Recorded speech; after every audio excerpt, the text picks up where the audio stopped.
Mm-hmm. What's up, dude? What's up, dude? Ladies and gentlemen, I'm surprised. Go ahead. Morning. Ladies and gentlemen, you're going to get a very special double episode of the Rollback right now. We're going to do a mini review of Morbius. We thought about doing a full episode, but fuck that noise. Fuck all that noise.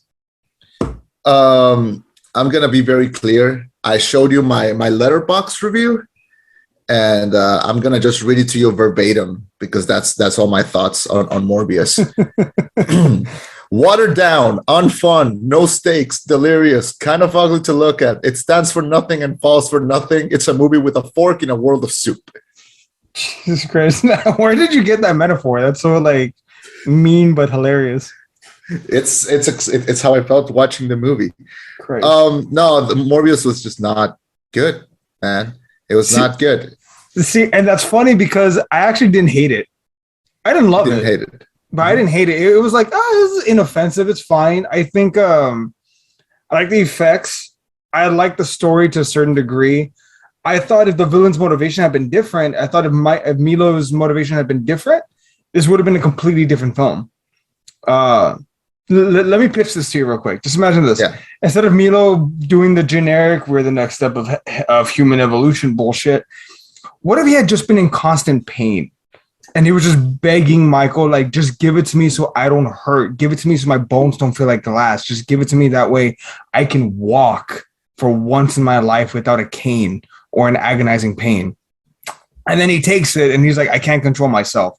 And then imagine Michael has 2 doses so he can kill himself and his brother, right? Because he wants to be free of this demon because he feels bad, because he feels like he did. Make him actually kill someone, like he couldn't control it. And then in the final fight, one vial gets broken. There's only one left, and his brother says, "Save me! Like, please release me from this burden, please." And Michael is like, "Fuck, fine." He kills his brother, releases him. His brother says, "Thank you," and now Michael has to live with this because he can't recreate that serum. That would actually be interesting, and with effort and with stakes and with tragedy and all the great things that make a great anti-hero, because Sony is doing this really weird, strange thing where they're trying to convince us like, oh, are they heroes or are they villains, when they're just neither. Like, and I fucking knew this movie was there on arrival when all of the marketing was like, the new Marvel legend, a new Marvel legend comes. Oh yeah, a new Marvel legend. Like, Let me compare this to you in a way that I know someone is bound to be hurt by. Have you ever seen a product that is really bad, but all of the marketing goes, it's made in America, it's American made? Yeah. And they tell you, and they tell you, by buying this, you're supporting America. That is what this is. It's a watered down bad product that they're trying to sell you by telling you, if you support this, you're supporting Marvel, you're supporting us. You like Marvel, don't you? And it's bad. And I can say that American comparison because in Mexico, we do it too. They sell shitty products and they're like, but it's Mexican made. Doesn't matter. That's why it's in the discount bin. That's why it's in the discount bin. That's right. Yeah. I was going to say, yeah. Do you think so? Do you remember watching the very first trailer for this film when it came out, like early 2020, the first trailer? Ever since I got back into theaters, like after getting my vaccine shots, get vaccinated, every single time I've seen the Morbius trailer, and every single time I've just been sitting there in the theater like the fucking Morbius trailer again. And but the first one with like the classic operatic music, to make him sound like an actual like Dracula. I made him look fucking terrifying, like a horror movie. Yeah. That would have been fucking awesome. That wish they had kept that tone. Yeah, I remember I saw it, I was like, oh shit, I think I want to see this. Excuse me.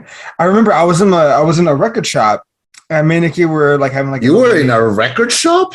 Yeah, in Corpus has things. What were you doing in a record shop? I wanted to buy a record. What record did you buy? I didn't find the one I wanted. Which is the record that you wanted? Don't you fucking judge me. I'm not going to judge you. I just want to know. I didn't know you were into that. Taylor Swift's Fearless. I'm being sarcastic. No. I wanted to try and find. I would have clapped. That's like my fourth favorite Taylor record. Does she only have like 5? She has like 7 or 8. Jesus. No, this might be dumb, but it was after I'd gotten like all into Queen, so I wanted to try and find Bohemian Rhapsody. But like the original, the OG one. But so Night of the Opera, yeah. Yeah, but apparently that one is like, I didn't know this until after I asked the shopkeep. I was like, do you all have this one? He's like, oh no, man, we've been sold out. I'm like, oh, how much are they? Like $20? He's like, no, the ones from the 80s. 35, 40. Yeah. No, he said that they had just sold one for $85. Depends if they're represses or if they're original ones. I have no clue. But anyway, yeah, I was looking for a record, couldn't find it. We were just shopping around and stuff, maybe looking for gifts, and then boom. Yeah. The Morbius trailer came out. If you want to get into records, download an app called Discogs. It's gonna help you. We're so off. That was the Morbius review. So okay, but was there anything that you liked about it at all? Like anything? I like the design. I like that Matt Smith was having the fucking time of his life. You could tell he was also having fun. Yeah, that was the only thing I liked. Did you like the design of the characters? Did you like the fight sequences, the freeze frame shots, the slow-mo? No. Nothing? No. And it's weird because usually I'm the more optimistic one. I'm the one that, finds something to like, but God, this movie was nothing. It was a fart of a whisper of a nothing. Like it was a fart in the wind. It's nothing. Like at least when we saw Venom, like Venom was at least fun. You could tell that Venom was like at least a little self-aware. This was nothing. Like nothing.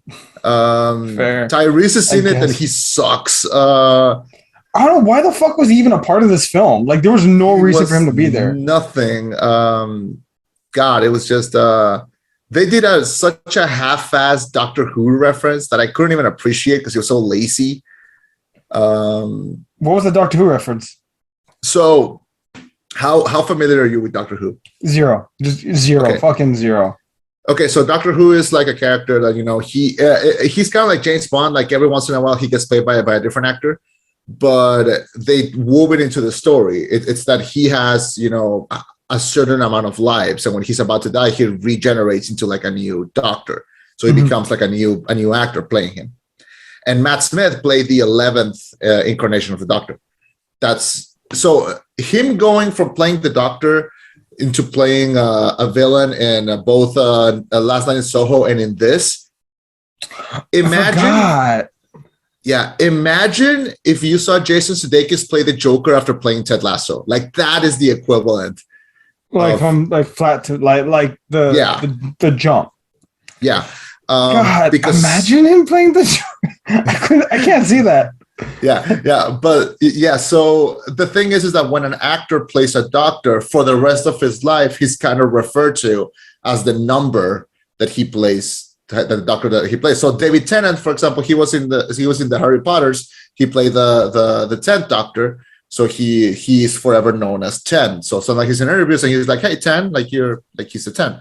There's a scene in Morbius where Matt Smith get asked, like they ask him like from a scale of 1 to 10, how would you rate your pain? And he goes 11.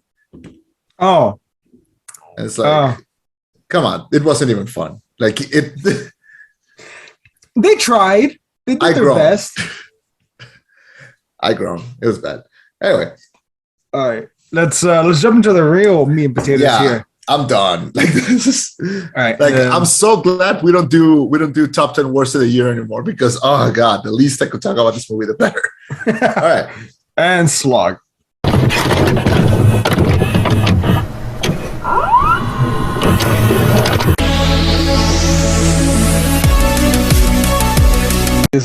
Thank you for welcoming us into your headphones. My name is Chema. I'm Eddie. And this is our top 10 favorite animated films of all time. And this is the rollback. Folks, all right. This was a monumental task. Not for me. This was relative. This wasn't too tough. I know for Chema, this was his Mount Everest. This was my Mount Everest. And even then, I want to start off this list by saying this is subject to change from week to week. And This is and the fact that because like I made a list of like all my favorite animated films, and I tallied up 77 movies. Okay. Okay. And if you allow me, I'm going to give you my runners-up, my honorable mentions. All 60 of them? All 60 of them, okay? I'm gonna go take a bathroom break. Go for it. No. You're going to stay and you're going to listen. I'm kidding. All right. Just very quickly. First of all, The Prophet, an animated version of one of my favorite books of all time. It's wonderful. It's pretty. Watch it. Paprika. Christopher Nolan goes to sleep every night crying because he will never be this good. Batman Beyond: Return of the Joker, one of the best Batman movies ever made. Porco Rosso, Michael Keaton as a pig, I don't need to say more. Cardcaptor Sakura, The Sealed Card. My childhood ended with this movie. Night is Short, Walk On Girl. I'm taking drugs that haven't hit as hard as this movie. Big Hero 6, it's sweet. Fantastic Mr. Fox, really, really sweet. K-On! The Movie, it makes me want to have a band. The Garden of Words, never has grooming looked this wonderful. Castle in the Sky, watch it with kids. It's lovely. Treasure Planet, also watch it with kids. It's lovelier. Batman: Mask of the Phantasm, probably the most loyal Batman movie ever made, besides the Lego Batman movie. A goofy movie, it's like Lady Bird for men. The Road to El Dorado, the songs are perfect. Corpse Bride, I grew up an emo kid. Frozen, overplayed? Sure. Great? Yes. The Book of Life, director Jorge R. Gutierrez once famously said, the tacos of success are dripping with the salsa of failure. And I live by that. Toy Story 1, 2, and 3, a trilogy does not get more perfect than that. Mirai, I grew up an older brother. I grew up with a dog. I grew up with a complicated relationship with my parents. Of course, I related to this. The Prince of Egypt, if you make me care about anything God-related, you did your job well. The Boy and the Beast, it's like Karate Kid and Spirit Away had a baby, and it's wonderful. Speaking of babies, Storks is funny as shit. The Lego Batman movie, I've talked about it before. The Cat Returns. Also watch it with your kids. They're gonna love it if they don't turn into furries. My Hero Academia, 2 Heroes, and Heroes Rising. They're great if you're a fan of the source material. They're great even if you're not a fan of the source material. Frozen 2, not as good as the first one, but still good. 5 centimeters per second made me bawl my eyes out. Weathering with You was one of the most beautiful animated films ever made. A Whisker Away is great if you're a cat lover. It's great if you've ever had a parasocial relationship. Summer Wars, I'm a sucker for, I'm a whore for like pretend dating to eventual lovers. Encanto, I want my family to say I'm sorry. Belle, I'm afraid for the internet, but I love the soundtrack. How to Train Your Dragon, it's like E.T. or like A Boy with a Dog, but with a dragon, and that makes it great. Isle of Dogs, it's got dogs. Paranorman is great if you grew up a really weird kid with really niche interests. The Nightmare Before Christmas, I grew up an emo kid. The Wind Rises, Miyazaki's last movie before he retired, it's as wonderful and great. If you ever loved doing something, this is a movie for you. Mulan, it's got Eddie Murphy as a dragon. Nausicaa and the Valley of the Wind, this is, if you have a daughter, this is one of the first movies they need to watch, because just trust me on this one. Up made me cry. Incredibles is awesome.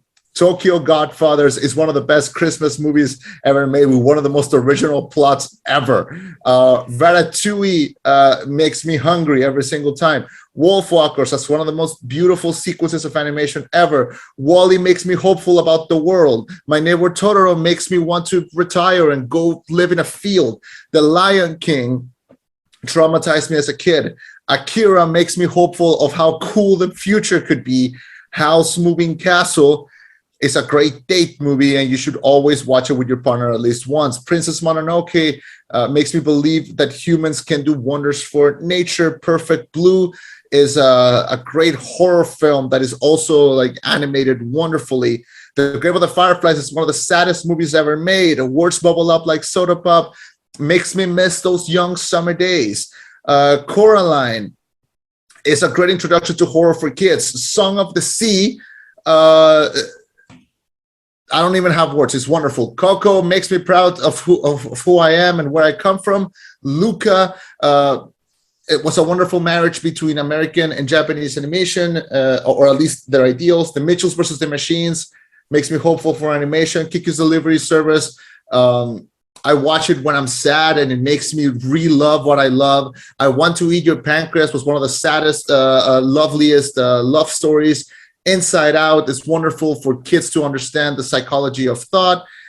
Whispers of the Heart makes me go back to loving writing. And the last one that I had to cut, and not because I didn't want to cut it, but because I can't say anything more about it, is Spirited Away. Consider it to be far away one of the best animated films, one of the best movies ever made. I can't add more to that discourse. It's perfect. It's wonderful. I want to talk about other movies. And those are my runners up. So I need you to do me a solid. Sure. Go to Instagram and look at our story. What did you do? Go to the rollback story. Oh my God. Folks, if you see this.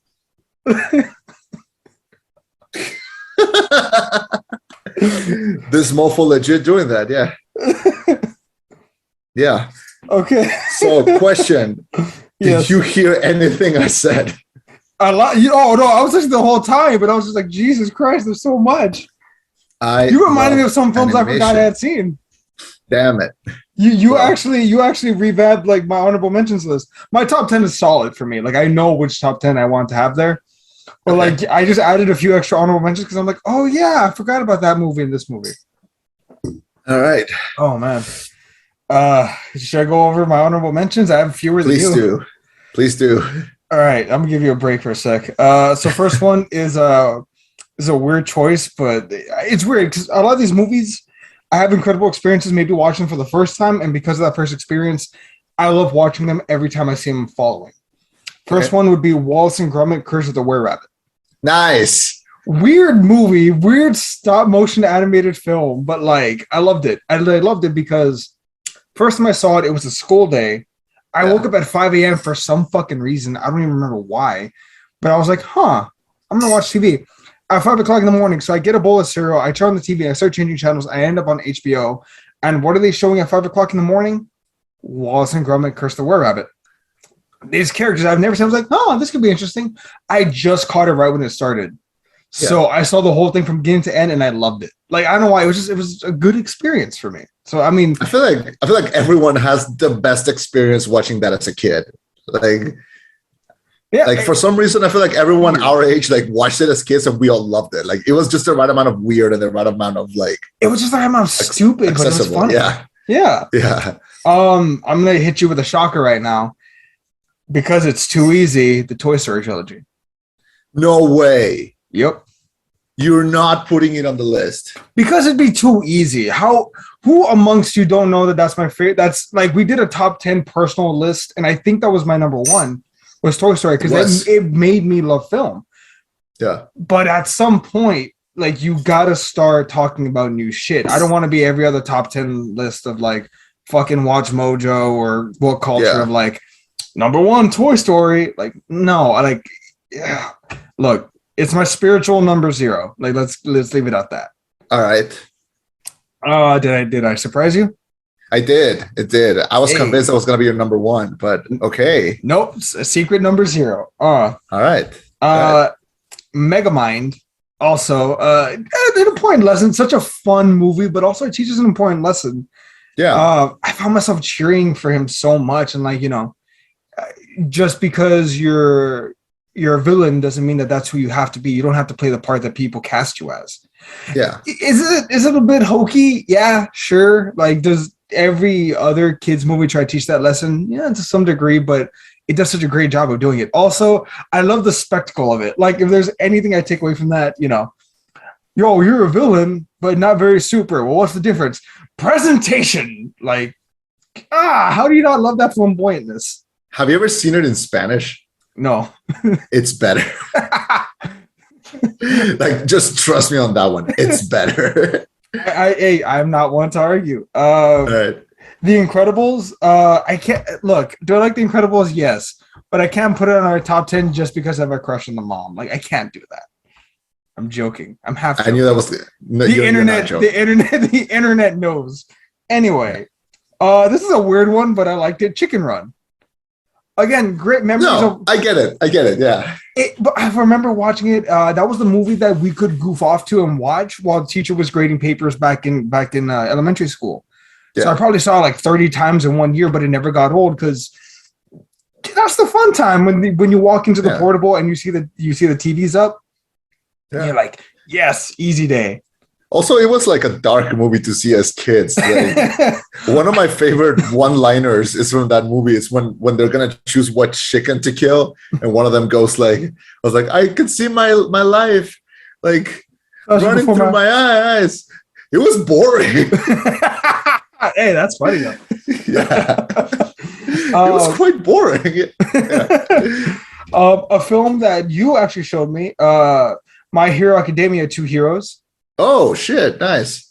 Yeah, it's actually pretty badass. And again, like, I think I still want. I need more time, but I want to watch all of My Hero Academia. Possibly because of this film, the Double Detroit Smash is awesome. And I'd be lying to you if I didn't say I put it on my headphones once in a while when I'm doing weights. Because how does it not hype you up? You say Run Goes Hard, yeah. Yeah, you're not wrong. Yeah. There's Hercules from Disney. Hercules. Yeah. It's such a good movie. Also better in Spanish. I think I saw it in theaters, actually. I'm not sure. I might have been too young, but the Go the Distance song, like, genuinely like gets me in the heart every time because it's just this kid trying to do the right thing, trying to better himself. Like, I like it. I like stories like that. Mm-hmm. Goofy movie, great coming of age story. You're right, like you said, that everyone should watch, from adults to kids. Hated Book for Men, yeah. See, the crazy thing is, though, is like when I was a kid, I was on Max's side, and now that I'm older, I'm like, "Fuck you, Max! Your dad just wants to spend time with you, you piece of shit." Yeah, like, he's a good father. That's the good thing about that movie. It really makes you see both sides. Yeah, it does, though. Which it's props to the filmmakers. I'm gonna assume none of them were teenage boys when they made this film, so the fact that they were able to get a good balance, props. Yeah. Also, the soundtrack goes hard. Yes, it does. Especially, you know what I found myself jamming out to after I was doing this list? I remember that. Eye to Eye. Yeah. It's a great song. Nikki caught me trying to do the perfect cast, and she was like, "What are you doing?" I'm like, "Don't worry about it." It's the perfect cast. Wreck-It Ralph. I legit teared up at the end because I didn't think that they were going to do a sequel to this, and I thought, do they have the balls to kill him? So when he's going down with his fist, he's like, "I'm a bad guy, but that's okay." Not bad. Yeah. Being bad is good. Just because you're bad don't mean you're a bad guy. Yeah, like I found myself like getting watery. Like, is he gonna die?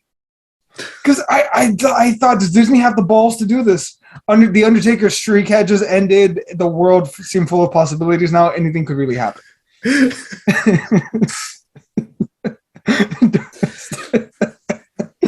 Oh God, I would have put your head in a toilet if we had met as kids. Okay. No, keep going. You could try. There's two more. And these two you reminded me of, which I remember really enjoying. Treasure Planet. Yeah, great. So what happened to Disney Animation in the early 2000s? They did all this experimental realistic shit, and it was great. I don't know why they ever stopped. It made no money. Fucking assholes. And finally, hey, I paid for both these two films. Yeah, Treasure Planet and Atlantis: The Lost Empire. Really good. Both really good. Amazing. Also, that ending horrified me when the guy is like turning into stone and he's like, and the smoke coming out of his eyes. Just like, whoa, that genuinely scared me. Why they had to do a direct-to-DVD sequel, I'll never know. I wish they hadn't, but such a great film from beginning to end. Also, very underrated steampunk movie. People don't mention that. It is Also better steampunk. in Spanish. How many of these films are? You know what? No, these films are better in English. Fuck you. Okay, the English stuff is not bad, but they're better in Spanish. I'm just gonna say that. Maybe the Spanish people, maybe the Spanish team just had a better more time. Man, we've been recording for like 20 minutes and we're barely getting to the top 10. Jesus Christ. All right. We should put like a little timestamp. Like, okay, you want to go straight into the list, go to 20 minutes in. Christ. All right, man. You want to start? You want to kickstart the top 10? Sure. No, my number 10 is Tarzan. Tarzan. Yeah. All right. Again, a great fun film. Great story. Awesome music. Phil Collins didn't have to go that hard. As a child, I recognized this song slap. He did it for us. He did. He did it for us. Well, also that song was it Son of Man? Son of Man, yeah. That song, I have never found myself going back to a song at most random moments in my life more than that song. Possibly. Just because it's so odd, but also it hits, and it's so emotional and heartfelt. And Tarzan is the purest of beings. If nothing else, he teaches men corrupt men. Because if we're left out to our own devices, we're seemingly good people. Tarzan, he's selfless. All he does is love his clan. He wants to live up to Kerchak, his father figure. He saves him from a goddamn jaguar, which, I'm sorry, I didn't know we were that badass that we could take on a jaguar in hand-to-hand combat. But Tarzan is just a great fun film, and I do find myself going back to rewatch it. I'm gonna say it. What? It's better in Spanish. You know what else? It's really cool about the soundtrack that what? You know who sang the songs in Spanish? No. Phil Collins. Really? Phil Collins sang the soundtrack in English, Italian, German, Spanish, and French. Like he redubbed the soundtrack in all those languages. I guess when you're filthy rich, you can afford to be taught every language. Those wacky Canadians, always with their things. Hey. Tarzan goes hard, and the soundtrack also goes hard. And yeah, Son of Man, I'm gonna steal one of your lines, but I work out to that song. Right. It's good. And it sucks because like I'm running and then I just start going like Son of Man, na na na na na na. Like it distracts me. It's not good. I should take it out of my playlist. What's that song? I wanna know. Da, da, da, can you show me? Strangers Like Me. Yeah. I'm sorry. Strangers Like Me is the song I go back to listen to randomly. Oh, okay. No, I like Son of Man. It's a great romantic song.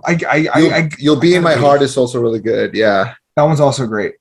As a kid though, I thought his parents just like died randomly. I didn't realize the jaguar murdered them. Oh yeah, he murdered them hard. I didn't realize that when I was a kid. I was older. I was like, oh fuck, this is dark. Yeah, early Disney goes dark, man. It does. Oh, man. All right. So you're number 10. My number 10 is a little movie called The Secret of Kells, and it is an Irish studio called Cartoon Saloon, and this was their first movie. It's by a director named Tom Moore, and it is a movie that is based a lot of on Irish mythology, Irish folklore, and but at its core, you can watch it for like the themes of Irish mythology, you can watch it for like the themes of like religious obstruction and war, or you can just watch it as a story of this little boy who has to work at this monastery and lives in a city that's like closed up by walls, hasn't been to the outside, and he meets this little forest spirit named Aisling, and they form a really cute friendship. You can watch it as that, or you can watch it as like a really dark story. This animation studio was heavily inspired by Samurai Jack, and you can really tell because it's too deep, but it feels gigantic. It feels like it can go at any sequence. The characters are great, the voice acting is great. The most famous person who does a voice is I forgot his name, but he's the actor that plays Mad-Eye Moody in the Harry Potter movies. I know who you're talking about. Yeah, so he voices like he's caretaker, Brendan's caretaker, and The Secret of Kells goes hard. The score is great. The animation is freaking wonderful. It's a movie that was released in, I think, 2009. and looks like it could have been made today. That's what I love about 2D animation. It straight up does not age. And it's lovely, man. I'm so glad more people are discovering it, because this studio has gone on to do wonderful things. They did Wolfwalkers. They did The Song of the Sea. They did The Breadwinner. They did all the digital world scenes in Belle. So this studio is thriving. It's going forward. The only thing is that every time they release a movie, Pixar tends to release a masterpiece, so they always lose the Oscar to them. The year that this movie came out, Up came out. The last movie, Wolfwalkers, came out the same year as Soul. So it's hard. It's a hard day for them, but they do wonderful movies. Yeah. What's up? No, I was gonna say, just imagine, like, I can imagine how frustrating that would be, like, every fucking time. Yeah. Like, you work on something so hard. I'm just thinking about it, like, man, we busted our ass on this, and these fuckers come out with Up and Soul. Yeah. Like, that sucks. I feel bad for them now. I'm sorry. I do. Me too. But The Secret of Kells is lovely. It's the movie that for a long time it was my wallpaper on everything, on my PC, on my phone, and everything. I love The Secret of Kells, and it's great. If you haven't seen it, definitely check it out, because it's wonderful. So yeah, that's my number 10, The Secret of Kells. I'm surprised. Wasn't that your number one year also? No, I'm pretty sure. It was very high up. I remember that. It came out in 2009, so I don't think I've discussed it before. Or maybe it was in like your top 10 favorite films of all time. Because you discussed The Secret of Kells. So the fact that it's so high on your top 10, I'm really curious to see what else comes out. It's aged wonderfully. I'll tell you that. Yeah. I believe it. Yeah. All right. So my number 9 is a film, Fantastic Mr. Fox. Ooh, nice. It's just so stupid, but it's happy-go-lucky. It's positive. It's just such a dumb movie. But it's that dumb quirkiness of Paul. Is it Paul Thomas Anderson? Or is it C.W.? No, it's Wes Anderson. Wes Anderson, I'm sorry. Yeah. It's the stupidness of Wes Anderson, like his weird, quirky films that have these weird, like, feeling to them. Yeah. But it's fun. It's so fun, yeah. It's fun. It's dumb. It has all these little quotable things. Hey, you cussing? Stop cussing. I'm cuss. Like weird things that just work, and these scraggly little foxes that shouldn't work, but they do. And then these weird fight scenes, and this weird satisfying moment where the bully gets his, and all this other stuff. It's about a lot of things. Yeah. It shouldn't work, but it does. Also, it's a strange story about capitalism and how, like, rich men are monsters, which, I mean, they are. As a man who aspires to be rich someday, hopefully I'll break that goddamn stereotype. Because I plan on getting rich off the rollback. As we all know, we will be financially successful from this. Someday I will feed my kids off this. Anyway, enough of the sarcasm. Yeah, it's a real fun movie. I don't find myself going to rewatch it as often as some other films on this list. But whenever I do, like, it drowns out all the outside noise. Absolutely. So for me, my number 9, The Fantastic Mr. Fox. It's also great for, like, both kids and adults. And I think I feel like if you had a kid that you've only fed them, like, Disney movies, if they watch this, they're gonna latch onto it and they'll be like, "What is this? This is new. This is weird. This is interesting. I like it." Also, I love the score. Freaking love the score. And one of my favorite lines is when Mr. Fox is talking to Mrs. Fox, and he goes, "Oh, don't be nervous. I've been catching rabbits since I was a kid." But then he grabs her. And he goes like, "By the way, you look absolutely beautiful. Maybe it's the light." I don't know. Like shit like that. Like, who thinks of that? Like, maybe it's the light. But also, like, you got to imagine, like, how much of a pain in the ass. Like, I imagine that wasn't in the script. Or if it was, he plans out his dialogue very well. Because you can't riff in most animated films. You can't. Like, you have to stick to the script. It's really hard, yeah. Yeah, so, like, the fact that they were able to riff, like, oh shit, that's different. Maybe they recorded the audio first. That'd be the smart thing, actually. Yeah, I think that they do that now more often. So it works. All right, so that's your number 9, right? Yes, sir.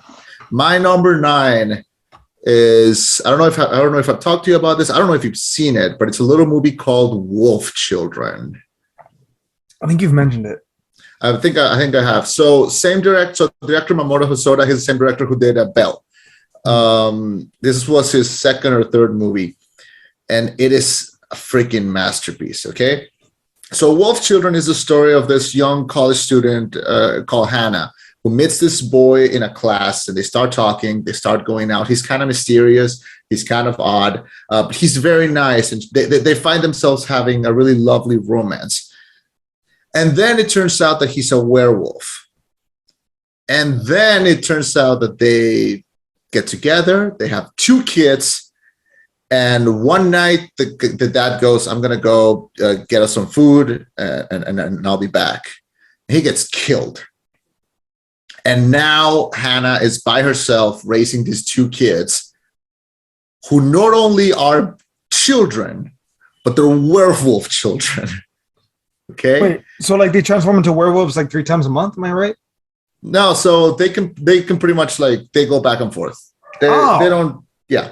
So she has to raise them, and this is why anime is sometimes better to tell a certain kind of story, because Hannah is like 19, 20 years old, and she has no idea how to raise kids, and she never complains, she never quits. And she never thinks, you know what, I'll just leave them. Like if this was a movie done in the US and if it was live action, there would be like at least a scene where she would like leave them in a ditch and like leave and then be like, oh, I can't leave them. I have to go back and get them. Like never. Hannah is one of my favorite characters in all of animation because she's so strong. She never gives up and she never sees like, oh, I'm tired. Like I'm quitting. Like, and you see her suffer. You see her go through this stress. But she does it with pleasure because she loves these children. And these 2 children are wonderful. Ama and Yuki are great because when they're kids, the girl wants to be normal. She wants to be like a human. And then he wants to be, no, it's the opposite. Like she's kind of like wild and he's shy. He doesn't want to like go and people to see them. But then the more that they grow up, she wants to be more normal. He wants to be more of an animal.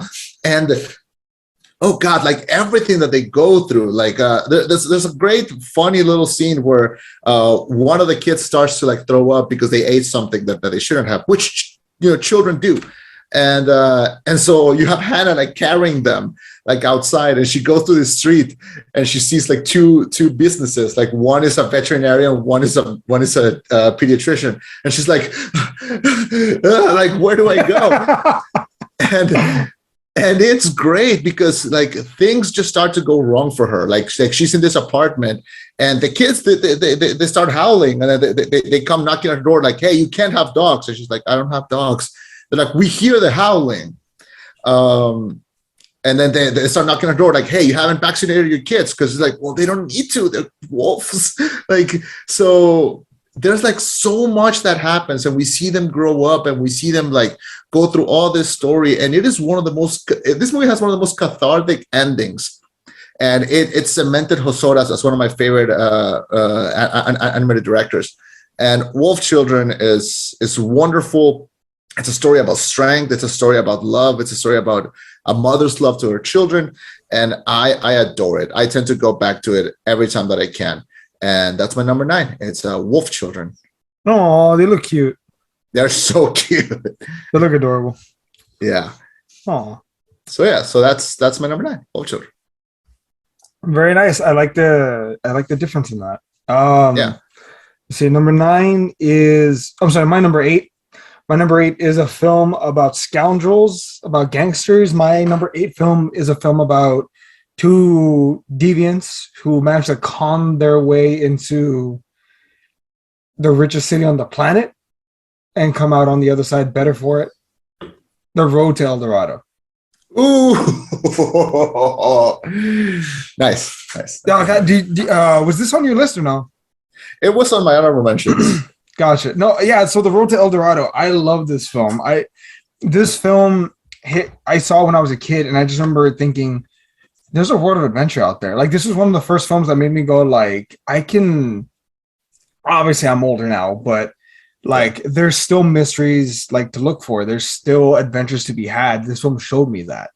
And these two guys, their attitude, their moments, their chemistry with each other, but also their jokes, their attitudes, one wants to be a better man, like let's be inspirational to them. On the other side, the other guy's like, dude, let's just grab the gold and fucking run. Like we should not be here. You understand both sides. Yeah. The Jaguar God is genuinely a terrifying monster. I had the fucking toy. That's how much I like this film. I had the goddamn toy. But just a fun overall film. Great music. The trail we blaze, like just like all these animated films that I've loved have at least one song that makes me go like, damn. Doritos El Dorado, again, another film. I don't find myself rewatching it often, but when I do, I escape back to when I was younger. It fills me with optimism. I remember little Eddie being like, "Oh my god, I can go on adventures," and Big Eddie's like, "A lot less than you thought, but we can." Yeah. But yeah, that's gonna be my number 8. I'm sorry if they're so short. It's just like they're just happy movies. Like I don't have to like break them down. It's just like this is great. Like I like this. Yeah. Also, better in Spanish. All right, you know what? I'm gonna start taking shots every single time you say it's better in Spanish. I'll die of alcohol poisoning. You'll have to find a new co-host. You know what is really good about El Dorado? You mentioned the songs, but like animated wise, like it's aged wonderfully. Like it combined a lot of 2D and CGI, and it doesn't look bad. It looks really good. Yeah, totally. Shell was one of my first animated crushes as a kid. Fair. Yeah. All right. So we said 8, right? Yes. Number 8. My number 8 is another anime movie, and this is a little hard to explain because it's technically a continuation to a show. Mm-hmm. So it's a show, and then they did a movie based on one of the longest arcs, and it is, and I shit you not, it is the longest animated film of all time. Clocking in at 162 minutes. That's 2.7 hours. I'm talking about The Disappearance of Harukomia. Okay? It is the longest animated film of all time, like American, Japanese, all of them. This is the longest animated feature that there is. And you can feel it because it hits a hard weight. So what is The Disappearance of Harukomia? It is a mystery. It is a movie that... Well, the show is about this group of teens, and they have a club in high school that they pretty much use to. It's a group of teenagers, and they look for aliens and ghosts and espers and things like that. So you know how some kids have like after school clubs where they play chess or they do coding or something. Yeah. They look for paranormal stuff. But the only reason but here's the catch. The main character, well, not the main character, but like the central character is this girl named Harukomia. She is God. She is the reincarnation of God. Like her mood decides what happens to the universe. And our main character, his name is Kyon. It's this boy who she meets in school, and he's our narrator. He's our voice of reason, and he's kind of like the person that, he's the only person that can calm her down and like level her. Yeah. She's unaware of all this, and he's the one that needs to like be there and be like, okay, chill, because you're rearranging, the fucking universe. Yeah. And so she drags him into all these adventures, and he kind of has to like unwillingly go because he's the only one that can level her. And everyone else in the club one of them is a computer program. One of them is a time traveler. One of them is an esper. Like they're all the things that she's looking for, but they're all kind of there to like keep her controlled. Okay. And the show is about this. It's just their daily adventures on like, she wakes up one day and she's like, I want to make a movie. And they're all like, okay, I guess we're making a fucking movie today. Cause we got to keep her calm. Yeah. Is that the one where you told me one of the seasons is like the entire season is based on one day and every episode's the same day? I remember you telling me about that. Endless 8, yeah. It's 8 episodes of just the same shit over and over and over. Yeah. So that's like the previous arc, and then this is The Disappearance of Harukomia. It's a 2.7 hour long movie of like Kyon one day being like, I'm so fucking tired of her. I don't want to hear about her again. I'm so tired of like dealing with her. And the next day he wakes up and she's nowhere to be found. And his life is normal and his school is normal. And he freaks the fuck out. And the whole movie is just him trying to find her, accepting that you know, her being a part of his life is important. And it's just, this movie came out, I think, in 2011, 2012, and it has also not aged a day. The animation is wonderful. The great thing about making animated anime movies based on shows is that they usually get a better budget.